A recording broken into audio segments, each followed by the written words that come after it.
In this video, I'm going to talk about how you can get twice as much into your Roth IRA or your traditional IRA as you probably previously thought that you could.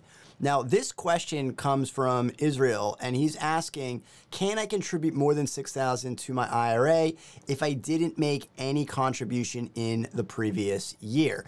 Now, this is a great question because the answer is yes, but it also depends. You have to do it a certain way, right? So with your Roth IRA or your traditional IRA, if you're not aware, the contribution limits is $6,000 to both of them. So that's an aggregate amount. So you can split it up any way that you want. You could put $3,000 in your traditional IRA and $3,000 in your Roth, or $6,000 into your traditional IRA or $6,000 into your Roth. That is up to you.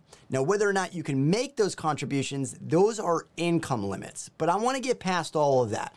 Let's just assume that from an income limit standpoint, that you can make the full contribution into either the traditional or the Roth IRAs. Now, as I said, the contribution limits are the same for 2021 as they are for 2022, and that is $6,000 and an additional $1,000 if you're 50 and older. So when can you make a double contribution? Right before you file your taxes, you can still make a contribution for the previous taxable year.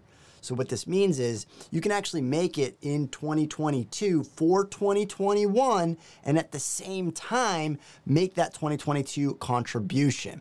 Now, the only thing you want to be aware of is whether or not you're going to qualify for one or the other types of account, and that depends on your income and your filing status.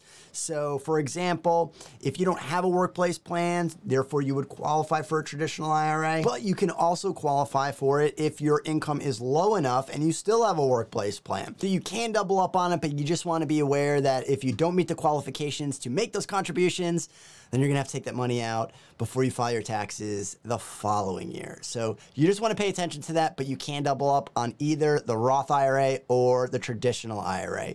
If you have any questions on this, let me know in the comments down below. And if you've enjoyed this video, be sure to subscribe and of course, leave your comments down at the bottom.